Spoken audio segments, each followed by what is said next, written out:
Good morning and welcome. We are with you in Wales virtually, and we are going to discuss the challenges of Wales, of the Welsh viability. We've got a number of people from different organisations here. It's really great to see that.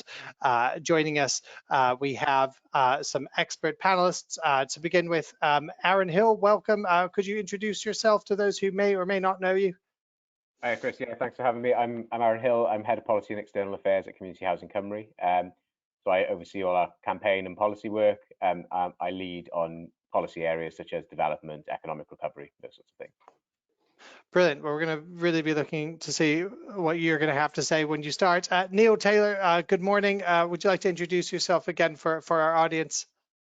Good morning, Chris. Good morning, everyone. Yeah, Neil Taylor from Pobble. I'm the Head of Development in the East. And I suppose I'm the practitioner that hopefully bring some reality to delivery and some of the challenges around delivering schemes in Wales. Brilliant. Thank you, Neil. And lastly, but not leastly, is Andrew Markham. Andrew, good morning. And to those who haven't met you before, if you'd like to also introduce yourself, please. Hi, good morning. My name's Andrew Markham. I'm one of the directors at SDS. My background is viability, private developing. So viability is my kind of expertise. Happy to answer any questions about viability or challenges on that aspect. Thank you very much. Before we start, I just want to say I just want to put out a quick call for speakers. Like I may have said in future webinars, past webinars, we are not like the NHF. We're not like we don't have a conference that is the core part of our business. This is something that we do to workshop with our customers live over the issues. So from that end, we are looking for speakers, because the bigger the panel, the more diverse the panel, the more balanced the panel, the better the conversation is going to be. So we're looking for speakers. If you know anyone who would be a good speaker, has great views, and will bring different views to the table, we will absolutely want to hear from them. So please do let me know about that. So without much further ado, I am now going to go to Aaron, who is going to begin with a presentation. Thanks, Chris. I'm just going to share my screen. Can you see my slides? Yes, absolutely. Great. So hopefully most of you will know who CHC are, so I'm not going to spend too much time on that. When we were thinking about what to say today, I reflected last night on kind of the journey that's happened in Wales over the last few years, and I'm not going to talk too much to that timeline, but I thought it was kind of useful to set out how the political context has changed. When I rejoined CHC in 2015, I think we were in a position where housing, and particularly social housing, was really vulnerable to kind of the politics that were at play right across the UK. So in England, we'd seen a rent cut, we'd seen increasing pressure on social landlords around the value for money that they were offering. And while I think we'd always had a fairly, what I would describe as benign policy environment in Wales, which had allowed us to do what we're good at and allow housing associations to deliver homes, that pressure we were not immune from that pressure. And 2016, at the start of this Senedd term, we're now very close to the end of this Senedd term, we really had to fight for our voice to be heard. So we ran a big election campaign across all of housing, but also wider. We brought in people like the CBI, like the RCN, to really raise the voice of housing in that election. And where we landed as a result of that was a relationship which has kind of defined the last 5 years of development and of housing viability, which is the Affordable Housing Pact. Now, there was lots in that, and I'm not going to talk too much in the detail, but the key headline from that was Welsh Government's ambition to deliver 20,000 affordable homes during this term of government. Now, as that term of government has gone on, that term affordable has become more and more controversial. Of 20,000, 6,500 or 6,000, I think, were Help to Buy. And so, already you're seeing only 14,000 of those were delivered through social housing providers, or were due to be delivered by social housing providers. And the good news, 3 months out from an election, is that target will be hit with an enormous leg up from Help to Buy, but the sector has delivered despite some real challenges. And I think what we saw, and what's really helped us, that helped us in that regard has been those new relationships. You know, the Affordable Housing Pact, we'd had one previously between CHC and the Welsh Government, but this was about bringing local government into the picture and really thinking about how that partnership could work across the three delivery agencies, I guess, involved in this. But we recognised in 2016 that despite that, we were still vulnerable to that political change, and so we spent a lot of time thinking about what would help us in the long term, and worked on our vision, Housing Horizons, a vision of a Wales where good housing was a basic right for all. And really, that's been the platform for, I think, where the next 5 years of government will go. Off the back of that Housing Horizons vision, we saw the Affordable Housing Review, which is going to see enormous changes to the way that we do business. And I'll talk a little bit more on my next slide about some of the implications of that. But that, I think, will see a fairly fundamental change in the relationship between social housing providers. And I use that term advisedly because I think it's not just about housing associations anymore. It is also about local authorities. It will see a change in the nature of that relationship and the way in which we build homes. And I think it will see bigger ambition, and as a result of that bigger ambition, bigger challenge in that relationship. And as I say, we're 3 months out from an election. We're 3 months out from this term of government coming to an end, and we've delivered what we said we would deliver. And the last 12 months or so have been really, really tough. We all know, the impact of the pandemic on lots of areas of life, and I'm not going to talk about that in depth because I think we hear lots about it every day. But one thing it has really emphasised is the importance of home, and so there's a big nuance, I think, in terms of where the conversation goes going into this election from where it was in 2016. And our manifesto, Home, rather than fighting for housing to be heard or the voice of housing to be heard, is now talking about the contribution of housing to the much wider policy or public policy platform that we see emerging. So talking about what our contribution will be to the environment, talking about what our contribution will be to health and to local government. And I think it means that it's good news, we're in a better position. We are thinking about public services in the round, but it also means that we are going to see a new landscape the other side of this election, whoever wins. And Chris asked me to only talk for 5 or 10 minutes today, so I'm going to kind of summarise where I think those last 5 years have left us and what you might want to consider, or what I hear that organisations are considering in terms of their viability and their development. Now, I'm not going to be exhaustive here because this is a sorry, headphones falling out. This is an ever-moving picture. But the Affordable Housing Review laid the ground for some big changes. So the grant regime, I'm actually about to update the sector later, so this is hot off the press. But the work of the group on the future grant regime will be starting again in the next 2 weeks. So we will expect to be able to see clarity around what is going into the standard viability model. We already know that model is going to challenge things like the length of your viability assessment. We already know that it is going to look, certainly in the long term, if not instantaneously, it is going to look at the kinds of costs and the kind of levels of borrowing that we're able to achieve better value for money for taxpayers. And that comes at a time where expectations are changing. And I think this is where the real challenge kind of plays out on viability. You're seeing a drive for value for money from government. You're seeing a drive for increased ambition and for more homes for less if possible. But standards are increasing. So, the Beautiful Homes standard, I think, or the standard they consulted on, is a step forward. It is less reliant on the kind of component elements that we've talked about in the past. But we are seeing higher space standards. We are seeing higher expectations around the energy production in that home. I also think, the backdrop that we can't ignore here, and I've tied the two together, they are entirely different issues, but both the kind of climate emergency, which will shape every single public policy consideration that we make in the next 10 years. And I was speaking to somebody the other day who said, if you're talking about climate change policy, you're doing it wrong, because every policy is now climate change policy.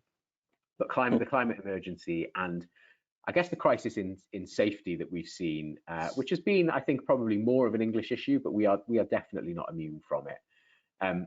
There are going to be big questions raised about whether investment goes into new homes or existing homes. And striking the balance is going to be enormously challenging, I think, and there's lots of work for us to do in lobbying government, but lots of consideration for boards around what your priorities are and how you can deliver those over a period of time.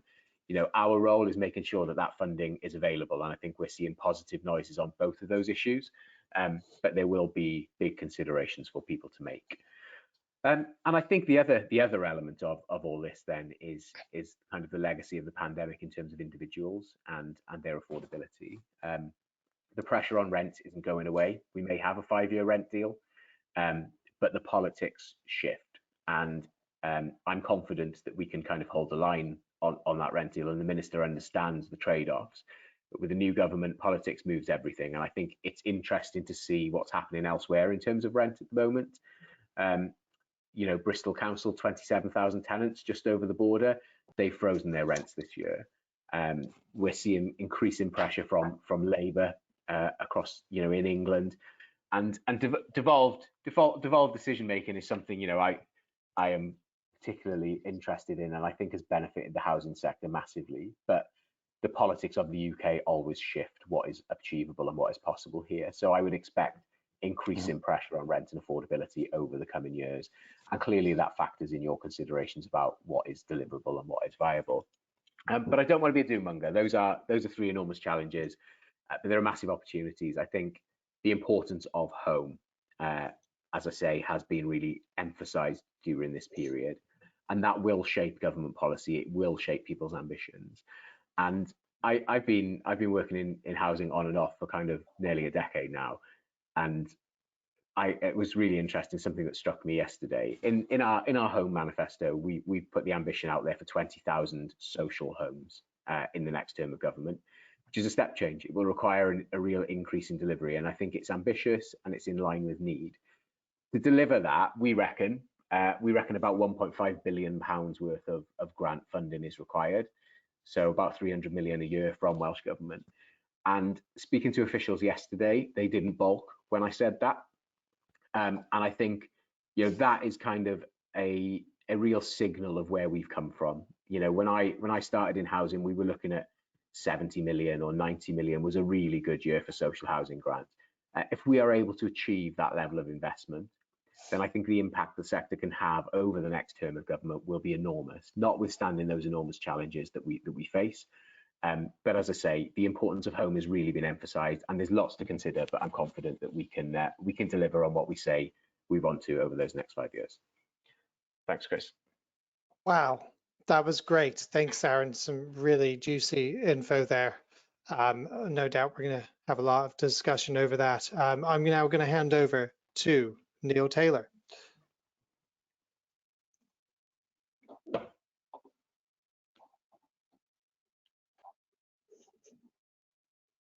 We're trying. We're there. Can you see it? We can see it.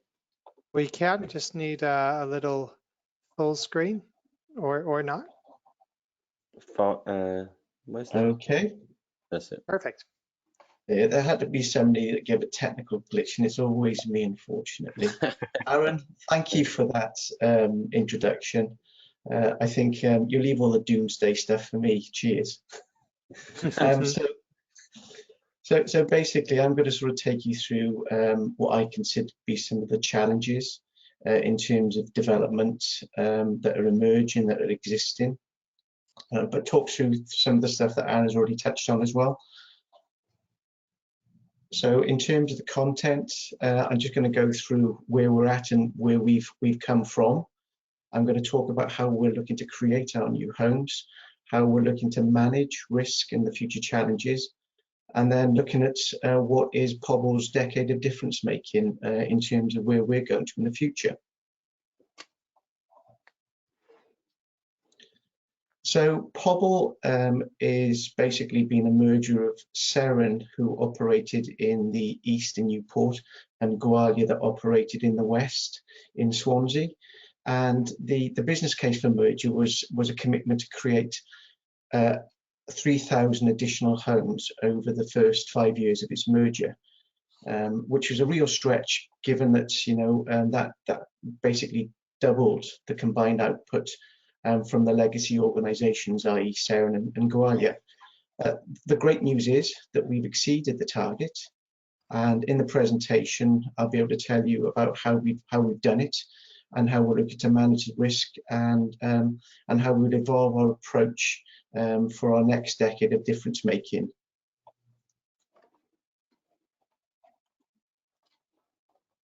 Sorry. Just to sort of give you an idea of where we have been operating in. Geographically, these are the areas where we've done new developments, refurbishments, etc. Traditional areas apart from RCT.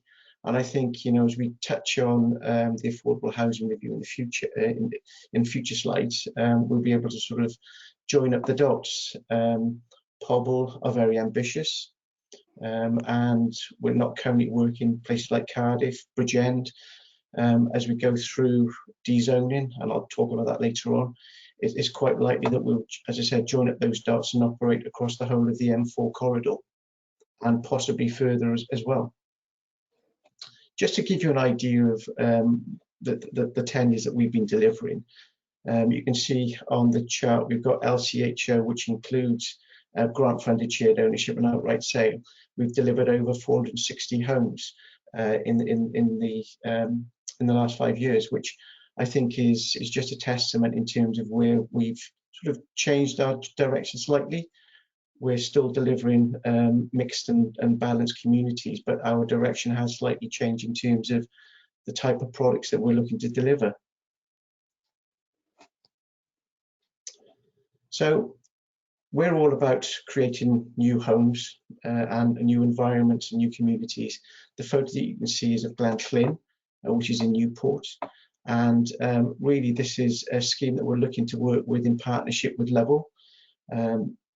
This is on top of 100 homes plus homes that we've already delivered in Glenclyn via Section 106 with various developers. This is about co-production. Our ability to deliver at scale is about much more than the development team. It's about sharing our endeavours across Pobble. Trusted relationships are really, really key to everything that we do. And obviously, amongst those relationships, Welsh Government, local authorities, and the supply chain, as well as our internal and external stakeholders, are really, really important. It's such a small sector that we work in that everybody knows each other in South East Wales and South Wales. There won't be many new faces on the block, and that's why Wales is such a really decent place to develop in, because everybody knows each other. I'm just going to go through 4 main routes that we actually deliver on new homes via. You'll all be aware of them. If you don't, I'm not sure why you're on the webinar, but they'll be through Section 106s, through package deals, through regeneration schemes across the, you know, in partnership with local authorities, etc. And then you've got your land-led deals where you purchase a piece of land, you tender it, you deliver it. You know, they all should be common things that we're involved in. Further options in terms of delivery are the Welsh Housing Partnership, which is a special purpose vehicle with 3 other RSLs, Welsh RSLs, where we use a grant rate of 18% as opposed to 58%, and it's delivered over 1,200 intermediate rent homes over the last 7 years. The photograph you can see is a site in Summerland Lane in Swansea, which was a rural exception site. So again, that's another way of delivering further homes. Reconfigurations in terms of looking at our existing stock in conjunction with certainly our homes and communities team in Pobble, an important way of really upgrading and delivering better homes for our customers. And then last but probably most importantly, I think joint ventures are something that's again become a much more important part in terms of our growth strategy going forward, in terms of being able to share risk when you're looking at bigger sites. Your risk mitigation strategies are key in terms of delivery, and I think joint ventures, we have dipped our toe in the water with a large national contract. It didn't work out, but actually there was a lot of learning that we took from that experience that we'll be using in the future. Just a little bit of information on each of the delivery mechanisms. You know, we're all aware that planning obligations that are put onto developers via the Section 106 are not that popular with landowners or developers, and at the moment they tend to be circa 20% of our programme. I think we see that ebb and flow depending on how the economy is doing. At the moment, we're obviously in a recession, but as time sort of the economic downturn starts sort of going the upward curve, we'll see that increase. There is a lot of competition for these properties with other RSLs and potentially now local authorities as they're able to sort of start delivering their own social housing. The price is prescriptive in Section 106 as per the SBG requirements. But what we have found is that developers will sometimes have a preference to work with certain RSLs. Whilst there's no prescriptive way of forcing people to work with certain RSLs, I think, again, relationships play into it. And if you're able to work with a contractor on Section 106 is because you have done really good work with them in the past, that really helps feed that relationship.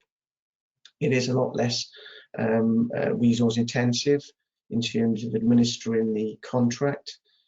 Sometimes it's done on a stage basis, and sometimes it just could be a turnkey. But as we all know, Section 106s are not without their own complications. And the site that we're seeing there is Enzo Homes in Sudbrook, which is in Monmouthshire. And we all know that Enzo's been in the press recently as well, bless him. Just another example of the types of property and qualities of properties that we deliver via the Section 106s. So in terms of package deals,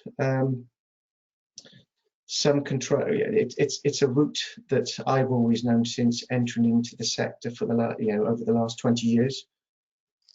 Some contractors are far more proactive in creating those opportunities. Some are far more familiar with how to do it. We've always done it in a collaborative approach. I don't think anybody's ever seen a true package deal where a developer says, I'll develop this here for that amount of money. We've always done it in conjunction with the contractors to ensure that they're compliant in terms of Welsh Government and in terms of the cost. But, you know, again, we're delivering circa 20% of our programme going forward, and I suspect that may well increase. But as we've seen over the last probably 5 years, the cost of doing package deals have increased exponentially, and the risk has to date sat with the developers, and you should question whether that's fair or not, because essentially they hang out until we actually sign the contract. So, you know, there's a lot of money, probably anywhere, you know, on a decent size scheme, up to £200,000, which, unless you've got some form of development agreement in place, allocating those costs or sharing those costs, is being borne by developers. The timescales that we're working to are obviously increased tenfold because of issues with planning and various other things I'll sort of draw on later on, but that money will not be realised in terms of signing up to that contract, potentially for 2 to 3 years. You add the complexities of PDPs and where schemes sit, whether they're in the main programme, reserve potential, you know, things in terms of you getting your grant funding in might take a bit longer again. Welsh Government won't look at schemes that aren't in the main programme. So, you know, there's a hell of a lot of money that needs to be funded up front. And again, the developer needs to have an experienced team in order to actually deliver and understand the complexities of the development process. So going forward, I'm hoping that we're going to see a lot more risk sharing, because I think it gives our commitment back to our contractors. And as we know, there isn't an unlimited pool of contractors within Wales. And I can name probably on one hand, developers that we partner with that can deliver schemes of over 50 units. So, you know, it's positive that contractors will see Pobl as a partner of choice in terms of the package deal, but you know, the risk that is being borne by them is quite substantial, and we need to recognise it. In terms of regeneration, again, we've done a hell of a lot of work on this in this area in the past. The VVP scheme that you can see on the screen is in the centre of Newport, and is an older person's scheme. And you know, these are really challenging. They're complicated in terms of land assembly. They're very expensive, and you know, it needs a hell of a lot of capital grant to get these moving. I think, you know, post-pandemic, we're going to see the repurposing of towns and city centres, and what that will mean in terms of capital funding, I think is going to be an emerging theme that we'll see coming out of the pandemic. Land-led opportunities have been an increasing focus for us at Pobl. We want to be in control of our own destiny. When you talk about package deals, then potentially you're looking at the developers' workflow and pipeline. So there's sometimes pressure on from them to get those schemes on site, which sometimes doesn't sit in our program. So, you know, if we're able to secure land in a very selective way, then we're able to control our own destiny. We're able to just tender it when we feel it's the right time, as opposed to our traditional approach, which is back-ending it anywhere between sort of September to February, which traditionally happens in RSL land. They are very resource intensive in terms of looking at these sites, and you also need to have a very strong team in terms of technical understanding. Unfortunately, you're not going to win them all, so you need to be sure that your board are clear about any abortive costs that might be born from this strategy. But we've recently seen a further drive from Welsh Government to focus on disposal of public land. And I think that sort of plays into everybody's hands to make sure that they're using the resources properly, allocating it to actually get their quota of affordable homes in the local authority areas. Our ability to deliver mixed tenure and blended developments at scale is really being driven by this land-led opportunity, and I'll sort of touch on our land strategy later on. But I think following delivering our Loftus Garden Village scheme in Newport, we really have sort of built up a reputation for placemaking, which has unlocked other opportunities such as Charters Garden Village in Caerphilly, but also Gwynvine Farm in Swansea, Park Iron in Tonorefan, and a whole host of other schemes that we're currently working on. Sales, as I mentioned earlier, is a bit of a USP for Pobl's strategy. We're looking at doing blended tenures, a third social rent, a third affordable, and a third homes for sale. And again, I'll touch on that further in the presentation. So we're about placemaking. In developing larger sites, we're able to actually create sustainable communities that integrate schemes into the surrounding environments and create that sense of place. As I just mentioned, ideally a third of all tenures, but that does come at a cost, you know, in terms of commercial viability. So, you know, you need to weigh up the pros and cons. If there's Welsh Government land, are they able to actually bring something to the party in terms of the land receipt that they're looking to get? So placemaking is where we're at, as well as green infrastructure. The green infrastructure is forming part of our placemaking agenda. It's integrating SUDs, which again I'll pick up on later on. The benefit of using SUDs as features, integrate it into the natural environment, creating new habitats, natural play, and forage-friendly plants that sort of connect back into the existing environment. There are challenges around SUDs, as I said, and I'll sort of touch on them later. It sort of plays into then that wider sort of political context, which is about the Wellbeing of Future Generations Act. And I think housing has a fundamental part to play in the process. So on to perhaps the more beefier bit of my presentation. In terms of the challenges, the process, the complexities, I think, you know, first and foremost, the sort of pandemic has really sort of brought a lot into context in terms of delivering on site, people's mental health and well-being. We're looking at Brexit in terms of issues with materials.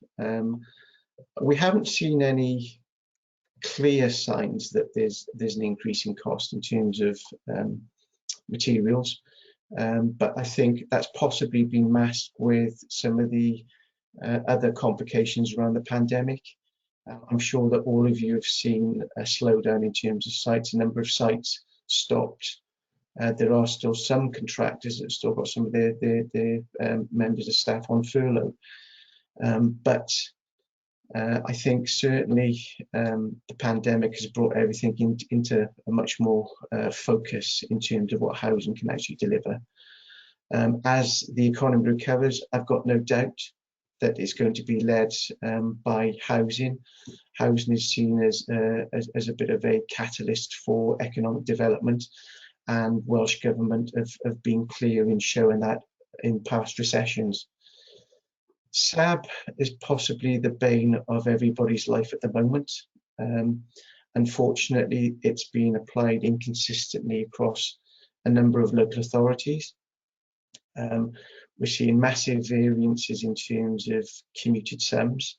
In one local authority area, they're quoting a typical figure of £10,000 commuted sum per plot, which actually wipes out land values in certain areas of Wales.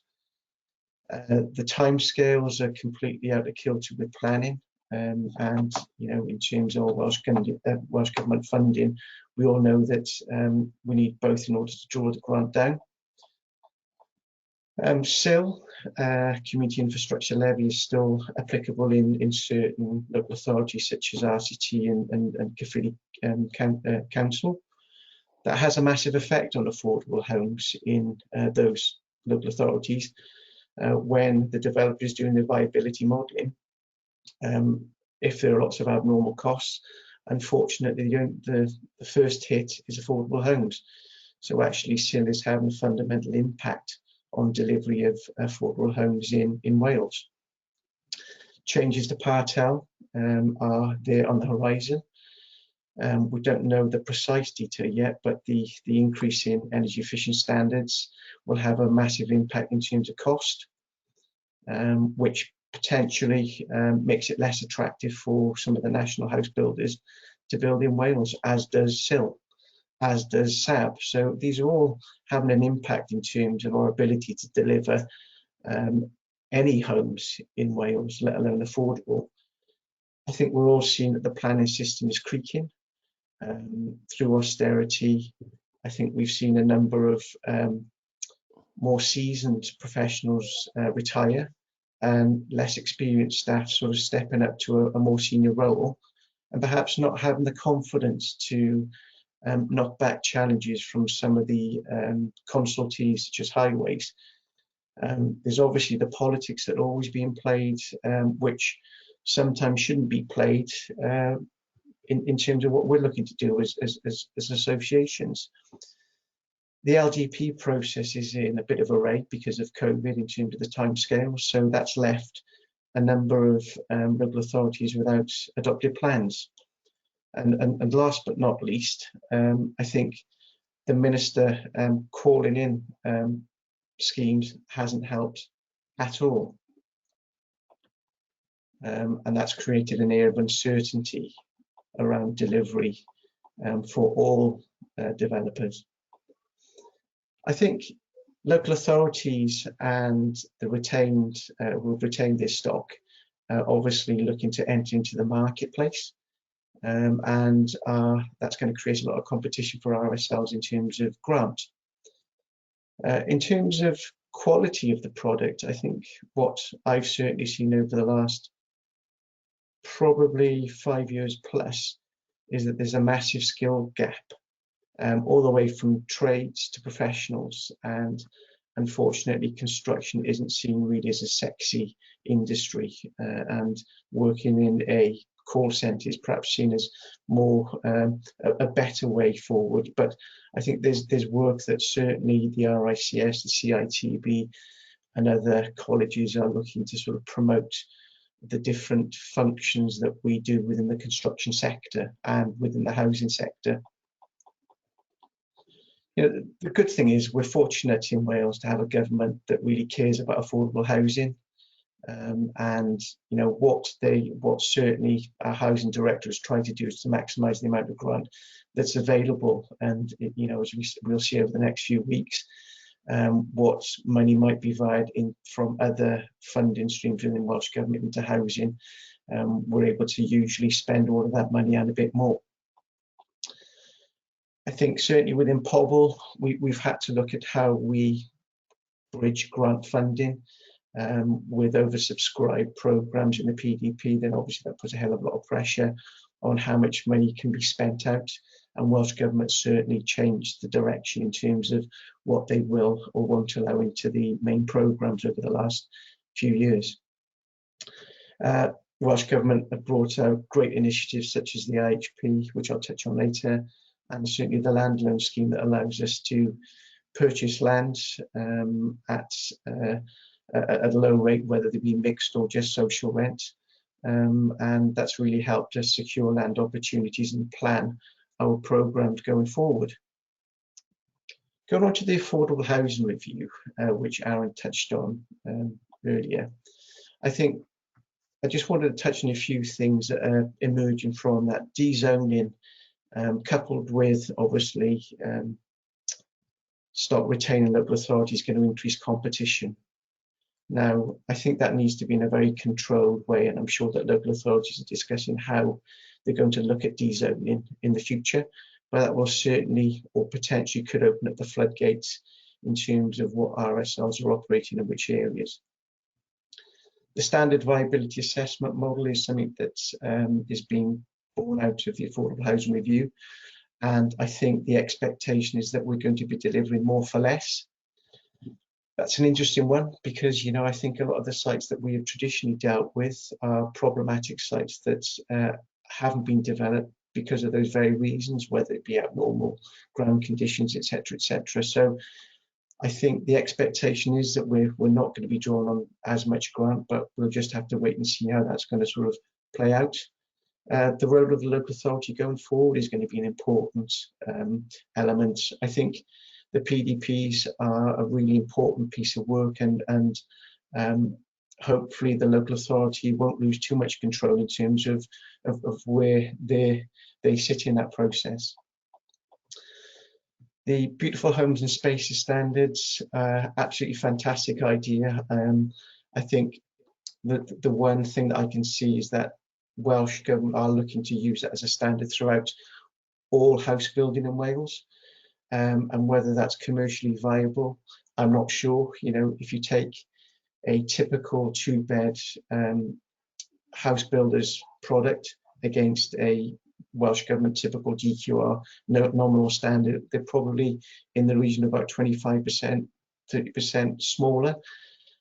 If you're looking at a construction cost of anywhere between sort of £1,300, £1,600 a metre squared, that does sort of put that commerciality into question. So it'll be interesting to see how that plays out in the future. Decarbonisation, you know, the scientific consensus is quite stark. The Intergovernmental Panel on Climate Change stated that we must limit global warming to 1.5 degrees Celsius by the end of this century to avoid irreversible and catastrophic impact. We've all seen the programs on TV. I mean, this means that CO2 emissions need to decline by about 45% by 2030 and reach net zero in 2050. Welsh Government's target in terms of social rent is to reach net zero by 2030. And as you're probably all aware, there will be a ban on gas boilers in new properties by 2025.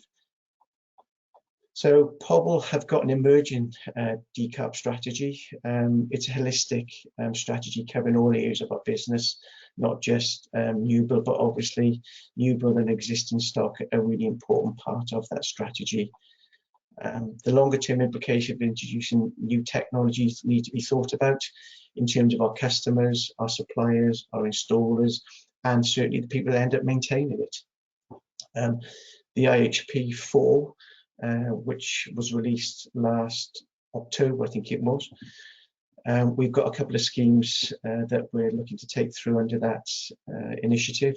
IHP4 is concentrating on MMC and normalising the technology. We're looking at design for manufacturing using an open panel system, which will evolve into probably more first and second fix elements being included in that panel. It's not just about the product, I think it's about the process as well, early engagement, and the ability to actually create a pipeline for contractors and suppliers is really important. And I think the affordable housing review has really sort of pushed that in terms of what the 3-year business plans that Welsh Government are looking for each RSL to actually provide. Governance is clearly something that's really important for risk management strategies and the approval systems. We're dealing with a very complex environment, and our regulators and boards will need to make sure that we've covered everything off with exit strategies. Certainly within Pobl, we're looking at exit strategies relating to sales products as we go forward.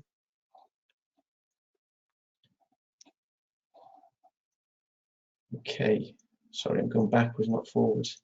Sorry.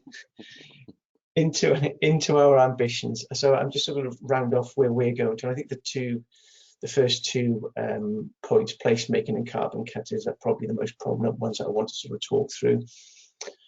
We've got hugely ambitious targets, delivering 10,000 new homes over the next 10 years, and even to get to the 600 over the last 5 years has been difficult, challenging.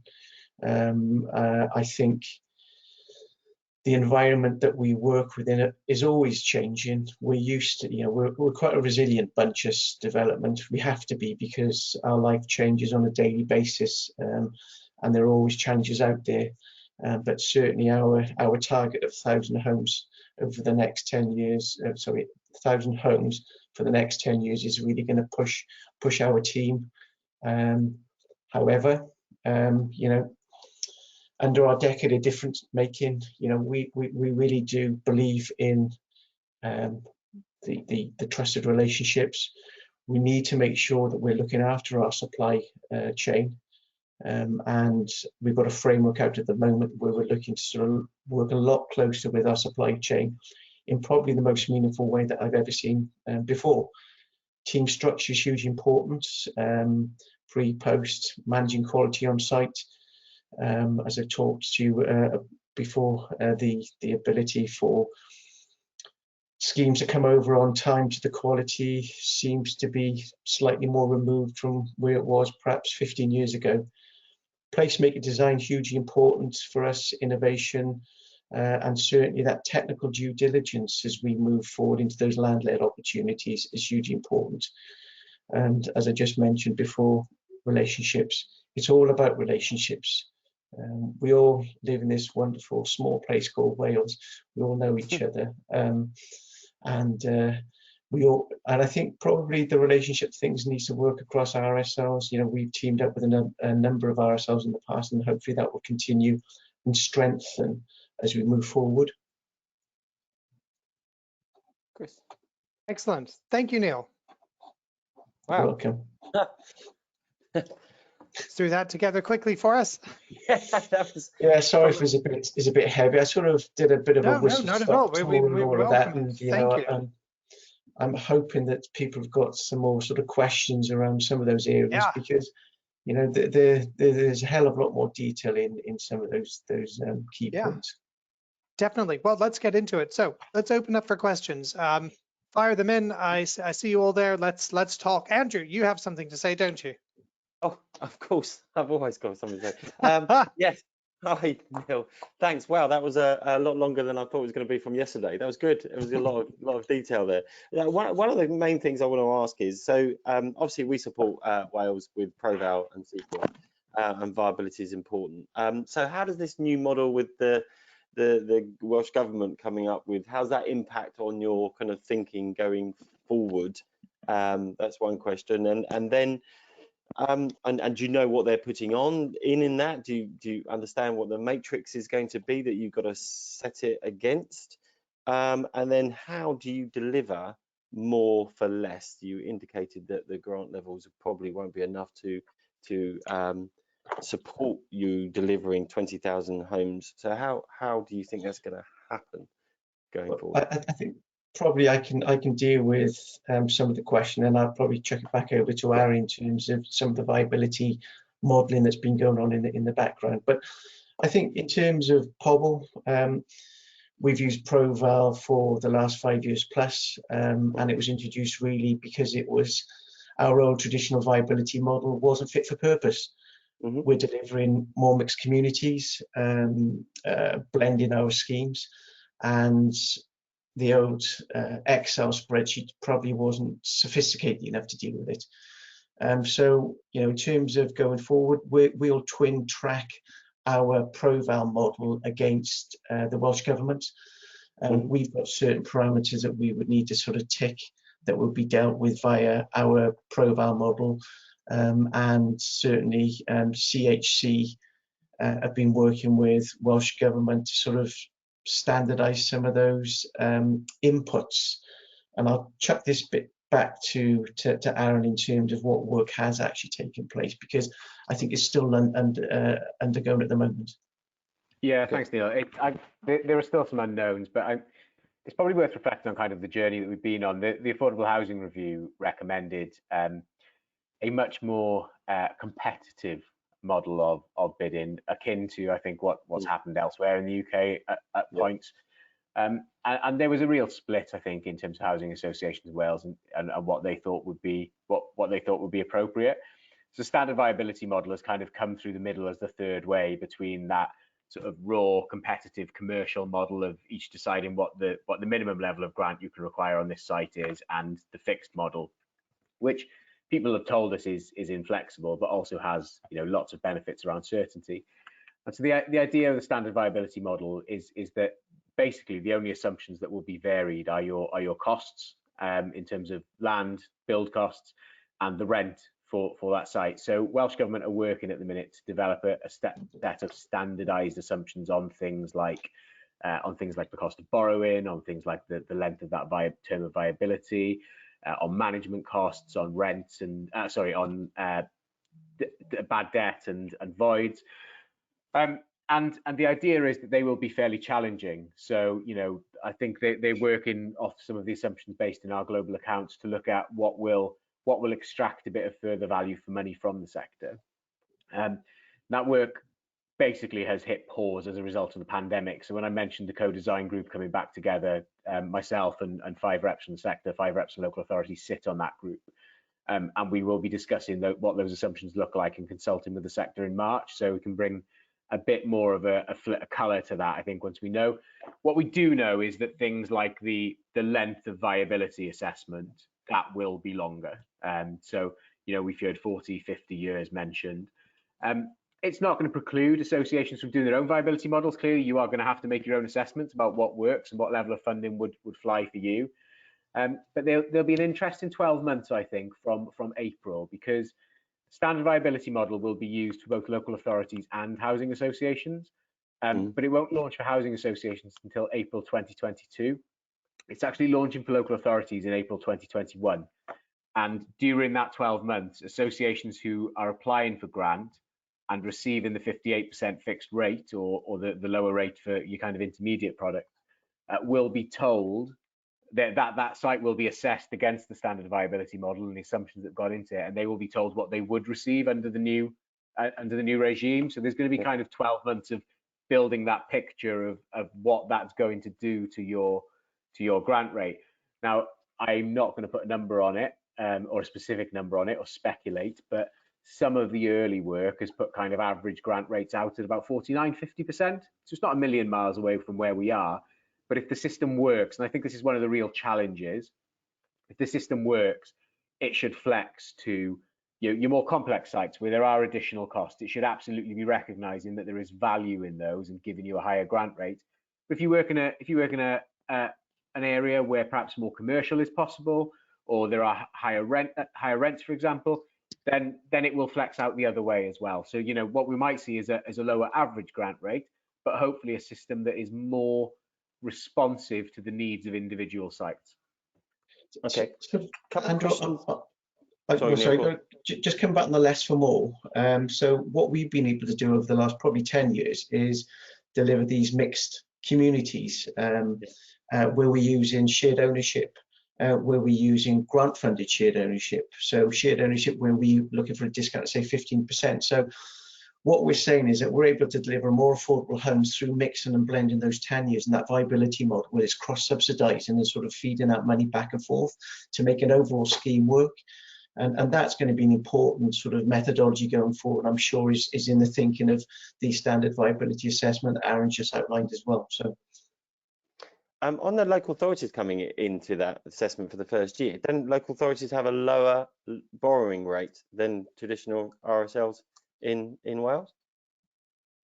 Yeah, so it's an interesting one. There will be effectively two different viability models, recognizing the kind of different borrowing constraints and the different borrowing environment. There's an interesting dynamic with local authorities, and I'll touch a little bit about partnerships and relationships now, but the Public Work Loans Board and the way that the central government have kind of dealt with that has actually kind of neutralized lots of the benefit that they have of lower borrowing. So we've seen increased borrowing rates as a result of some of the work that the Treasury have done there. And actually the way that the sector's borrowing rates are going as an average is downwards, which is great news. And we've seen some fantastic deals done in kind of the last 6 to 12 months, big stock transfers coming on stream and securing really good value for money. So I think we're probably going to see people being broadly competitive in that space as that kind of as that plays out. I think one of the challenges to that are, I talked about the idea of perhaps balancing investment between new and existing homes in my presentation. Is there's a potential big financial shock coming with the level of investment required in decarbonisation. So maintaining those relationships with lenders and ensuring that we are getting that value for money that we are now is going to be really, really challenging. I think the other thing, and Neil touched on this in his presentation, I just wanted to kind of reflect on that, is the role of local authorities here is really, really important. So they're having access to grant funding for the first time in Wales, or certainly social housing grant for the first time in Wales, and that changes the dynamic. And I think one of the key red lines for us in a new system is, we're not going to get to our 20,000 ambition in the next 5 years with just housing associations. Local authorities have to be part of it, and we've said that all along, and we welcome as part of the mix. But it does not feel right to me that people who are making decisions over funding can also receive funding. So we need to see a flexing in those arrangements to recognise the important role local authorities play in setting strategy and understanding local need and placemaking, and the really important role they play there. But we don't think that they can make the decision over who gets that funding because of the conflict of interest. So there's a balance to be struck there. And I think the answer is partnership. There's 11 stock retaining local authorities. Lots of them will be ambitious to build, and lots of them already are.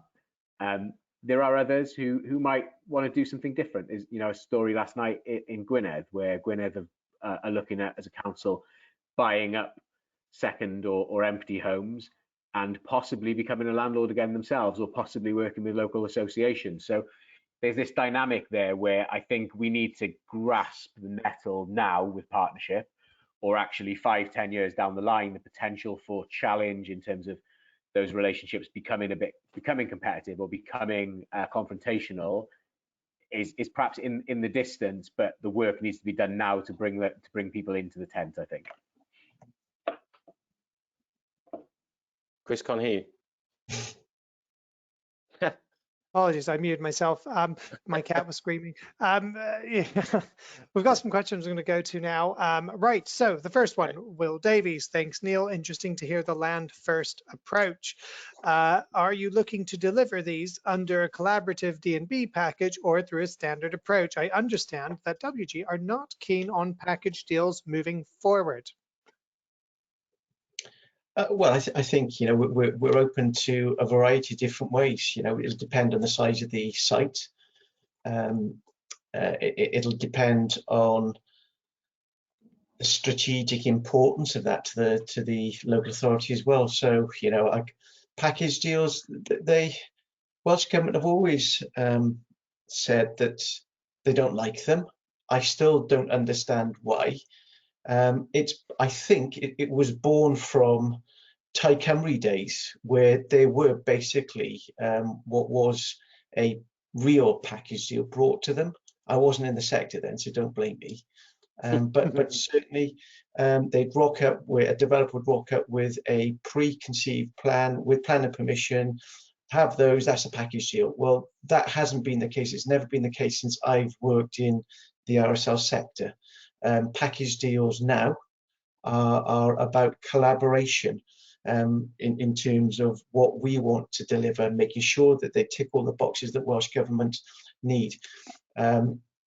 A value for money statement is provided and signed off by our QSs. So in terms of value for money, then we ensure that we're able to qualify any costs via that employer agent or QS report or negotiation. So in terms of the quality of build and the cost, then they should tick all the boxes. So I'm still not, and I know that I have had some discussions with Brian Gould over package deals, and he just still doesn't like them. So I think it's just understanding more about them, and the more we engage with Welsh Government, discuss exactly what a package deal means here and now, the easier our lives hopefully will become. I don't see them disappearing, to be perfectly truthful. But the land-led opportunities for us is something that allows us to control our pipeline going forward and plan our work effectively. Thank you, Neil. I really appreciate that. And if you want to talk about land-led, Andrew is here, and we have a product called Landval, which is perfect for land-led. Anyway, on to the next one. A quick little slip in there. So this one here is from John Harvey. I can see my webcam is focusing on something else. It's very difficult to plan when at this stage we really don't know what the grant intervention rate is going to be under the standard viability model. Development costs are rising for all the reasons that Neil has outlined, and yet ACG levels have not. What we want is some more certainty in the process in order to do the deals. I think this one's aimed at you, Aaron. Yeah, I agree entirely. You know, certainty is a key factor in all developments, and that's a point that we're making to government. I think what I would say is I hope that information will become clear very soon, and that will provide a degree of certainty. The good news on ACGs, I agree, they haven't moved in a long time, is that is part of the conversation. So it was recommended that ACGs go actually as part of the affordable housing review, because they were not seen as fit for purpose. And you know, there's some controversial points made in the review around whether contractors price up to ACGs or not. And I know the view is very much split on that. But I think what we're going to see is a much more, hopefully, a much more, I can't think of quite the right word, but intelligent system of monitoring what those costs look like over the short, medium, and long term, and that being reflected in the viability model. So one of the real dangers, I think, of a fixed grant rate currently is if the economy shifts massively, it doesn't always reflect. In that. And I think by having that more intelligent model, by having greater data collection, greater intel being plugged into the system, we can get to a position where those costs are better reflected. But yeah, the key point there is about certainty, and it's one that we are making to government and hope to be able to provide some clarity on soon. I think the standard viability assessment model will, and the business plan, 3-year business, I think it's 3 years business plan that the RSLs will need to provide, perhaps gives us the ability to plan our development pipeline and schemes a bit better. But yeah, absolutely, costs to skyrocket in ACGs. I don't think they were updated. I think the last update, I think it was 2018, and as soon as they're issued, they're out of date. So you know, to take that point on board. Thank you very much. It's 11 o'clock. We're coming up to the hour. Here we are. Without any further questions, it seems to me that this conversation has come to an appropriate end. I would like to thank Aaron Hill and Neil Taylor for joining us for a really great conversation. It feels like we've covered a lot of ground in just the space of 1 hour. So thank you so much for both of you. If anyone has any future questions or further questions would like to talk about viability, getting more involved in land, well, we have the tools for that, as Andrew will tell you. So please do reach out, and we can do just a little discovery call and let you know a menu of services available at your disposal. That's what we like to do. I mean, myself and my colleague Ricky, we're here to help you to buy. We hate the idea of being salesmen. We're just helping you to buy. So feel free to reach out and have a chat. We just want to let you know what we can do for you. I'm going to bring this to a close now before I witter on any more. Thank you, everyone. We wish you the very best in these troubling, difficult times, and we will look forward to seeing you again. Look out for the e-shot. The recording will be sent to you as well as next week's webinar. So it's a goodbye from me. Thank you very much, everyone. Thank you, guys. Thank you, Neil. Cheers. Thank you, Aaron. Cheers. Nice to See see you you. soon. Okay, bye.